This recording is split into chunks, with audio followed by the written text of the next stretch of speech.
வணக்கம். கலியுக சகுனி நேயர்களே, நாம் இன்னைக்கு பார்க்க போகிற நபர் யாருன்னா ரொம்ப முக்கியமான நபருங்க. இன்னைக்கு சினிமா திரையுலகத்தில், அதாவது சூப்பர் ஸ்டார் அப்படிங்கிற ஒரு பட்டம் இருக்குது பார்த்தீங்களா, இதுக்கு கடுமையான போட்டி இருக்கும். ஆனால் அதை கொடுக்கக்கூடியது மக்கள் தான். அப்போ அந்த சூப்பர் ஸ்டார் பட்டங்கிறது சாதாரணமாக நடித்து மட்டும் அதை வாங்கிட முடியாது. அதுக்கு பன்முகத்தன்மை, அந்த திறமை வேணும். அந்த பன்முகத்தன்மை திறமை பார்த்திங்கன்னா, அது நம்ம ஒரு சிலர்கிட்ட தான் பார்க்க முடியும். அந்த மாதிரி ஒரு நபரை பற்றி தான், அத்தனை பன்முகத்தன்மை இருக்கிற ஒரு நபரை பற்றி தான் நம்ம பார்க்க போகிறோம். அந்த பேருக்கு ஏற்ற ஆள். ஆனால் அந்த பட்டம் வேணா அவர் கிடைக்காம இருக்கலாம். ஆனால் ஒவ்வொருவரோட ரசிகர்களோட மனசுலையும் இவருக்கு அதை கொடுக்கலாங்க அப்படிங்கிற ஒரு பாசிட்டிவான எண்ணம் ஒவ்வொருத்தருக்கும் தோணும் அவர் நடித்த படங்களை பார்க்கும்போது. அதாவது எந்த கதாபாத்திரம் ஏற்றுக்கிறாங்களோ அதுக்கு தகுந்த மாதிரி அப்படியே தன்னை மாற்றிக்கிற அந்த ஒரு திறமை தாங்க அது, அந்த பன்முகத்தன்மை திரையுலகத்தில். அது எல்லாருக்கும் வந்துடாது, ஒரு சிலருக்கு தான் வரும்.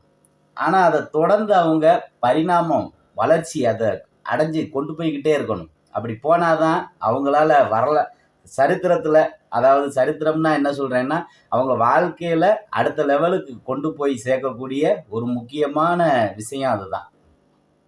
அப்போ நம்ம யாரை பற்றி பார்க்க போகிறோம்னு பார்த்தீங்கன்னா, நம்ம எல்லாரும் அறிஞ்சது தான். அவரோட பேர் ஜஸ்டின் செல்வராஜ் பாண்டியன். கண்டுபிடிச்சிட்டிங்களா? ஏன்னா இந்த பேர் நீங்கள் கேட்டிருக்க மாட்டீங்க. அப்போ ஆனால் உங்களுக்கு தெரிஞ்சவர் தான்.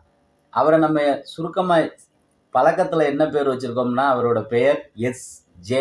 சூர்யா. இப்போ தெரிஞ்சிருக்கும் இல்லையா?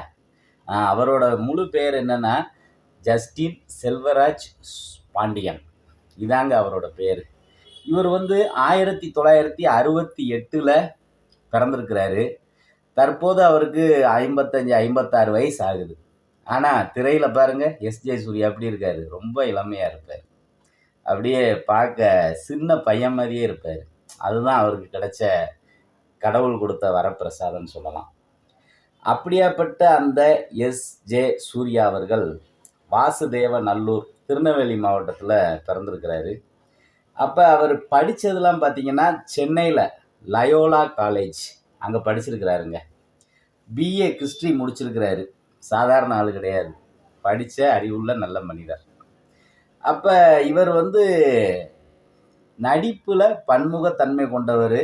சாதாரணமாக வந்துடலை. இவரும் உதவி இயக்குனர் இந்த மாதிரியெல்லாம் இருந்து கஷ்டப்பட்டு தான் அந்த இடத்துக்கு வந்திருக்கிறாரு. இவர் இயக்கிய முதல் திரைப்படம் என்னன்னு கேட்டிங்கன்னா, நம்ம இளைஞர்களை ரொம்ப குசிப்படுத்திய வாலி. தல அஜித் நடித்த படம். தல அஜித்தை அடுத்த லெவலுக்கு கொண்டு போனவர் இவர் தாங்க. வாலியில் அஜித்தோட அப்படியே உள்ளுக்குள்ளே இருந்த அவ்வளோ நடிப்பையும் வெளியே கொண்டு வர வச்சுருப்பார். அதுக்கு முன்னாடி அஜித் ஒரு சாக்லேட் பாய், காதல் படங்களில் மட்டும்தான் நடிப்பார். பெரிய அளவில் அவருக்கு ஆக்ஷன் நடிப்புலாம் அந்த அளவு கிடையாது. ஆனால் வாலியில் அத்தனையும் வெளியே கொண்டு வந்திருப்பார். இந்த படம் 1999 வந்துச்சு. இரட்டை வேடம் போட்டு வெற்றி கண்ட படம். பொதுவாக இரட்டை வேடம் எல்லாருக்குமே வெற்றியை கொடுக்காது. இது அஜித்துக்கு நல்ல வெற்றி அடைஞ்ச படம். அதே மாதிரி 2வது ஒரு படம் இயக்குனார். அது நம்ம தளபதி விஜயை வச்சு அவரையும் அடுத்த லெவலுக்கு கொண்டு போன படம் அதுதான். இந்த 2 பேரோட தலையெழுத்தை இந்த எஸ்.ஜே. சூர்யா தான் மாற்றிருக்கிறாரு. குஷி, இந்த குஷி படம் 2000 வெளிவந்திருக்கு. சக்கப்போடு போட்டுச்சு. அதாவது இவரோட படங்கள் பார்த்தீங்கன்னா அவ்வளவு டெக்னிக்கலாக போகும். கதை, நடிப்பு, இசை, பாடல் எல்லாம் சொல்லலாம். A to Z எல்லாமே இருக்கும். அப்போ அடுத்த கட்டம் இவர் என்ன பண்ணார், இவரை ஹீரோவாக நடிக்க ஆரம்பிச்சிட்டாரு. அப்படி அவர் நடித்த படம் அன்பே ஆருயிரே, நியூ, அப்படி சரியான படங்கள். வியாபாரி படம் பார்த்தா அவ்வளோ அருமையாக இருக்கும். நியூலாம் வியாபாரி இன்னைக்கும் ஒவ்வொருத்தரோட வாயிலையும் முணுமுணுக்கக்கூடிய பாடல். அம்மா பாட்டு. அம்மாவை பற்றி அவ்வளோ அழகாக, காலையில் தினமும் கண் விழித்தால் நான் கைதொழும் தேவதை அம்மா. ஒவ்வொருத்தரோட ரிங்டோன்லேயும் வச்ச பாட்டு. இன்றைக்கும் அது ஃபேமஸாக இருக்குது. ஒவ்வொருத்தரும் அம்மா இல்லாதவங்க கூட அவங்க அந்த பாட்டை கேட்டு தன்னை ஒரு ஆசுவாசப்படுத்திக்குவாங்க. அந்த அளவுக்கு அருமையான இசை அந்த பாட்டுக்கு கொண்டு வந்திருப்பாரு. ஹீரோவா நடிச்சு நல்ல சக்சஸ் குடுத்தாரு. அதுக்கடுத்து பார்த்தீங்கன்னா, வில்லன். ஹீரோவா நடிச்சாரு, நல்லா இருந்தது. வில்லன் மிரட்டி விட்டாருங்க. மெர்சல், விஜய் படம், ஸ்பைடர், அதுக்கப்புறம் ராயன். சரியான வில்லன். நீங்க மெர்சல்ல போய் பாருங்க. அப்படியே பூசுன மாரி அந்த மூஞ்சி ஏதோ காட்டுவாரு, இளமையா இருக்கும்போது. அந்த அளவுக்கு முக பாவனை எல்லாம் அவ்வளோ அருமையா இருக்கும். அப்படி வில்லன்லயும் தனக்குன்னு தனி முத்திரை பதிச்சவரு.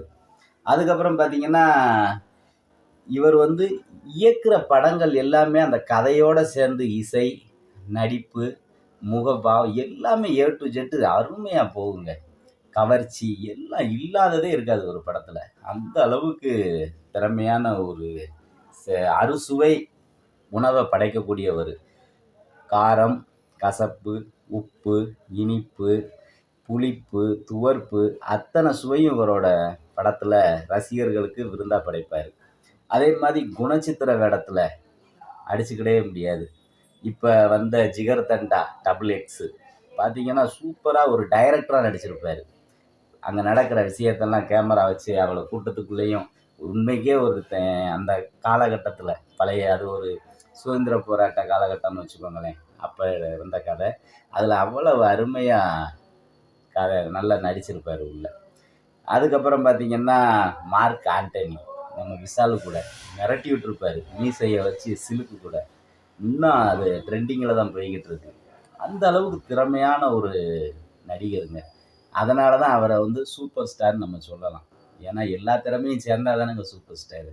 சும்மா ஒரு விஷயத்துல மட்டும் இருந்தா சூப்பர் ஸ்டார்ன்னு சொல்ல முடியாது இல்லைங்களா?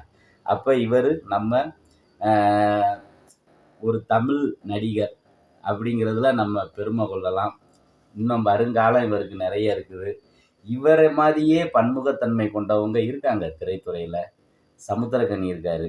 அண்ணன் சமுத்திரக்கனி எல்லாம் சொல்லணும்னா இன்னும் நெறைய சொல்லலாம். நம்ம அடுத்த வீடியோல அண்ணன் சமுத்திரக்கனி அவங்கள பத்தி பார்ப்போம்.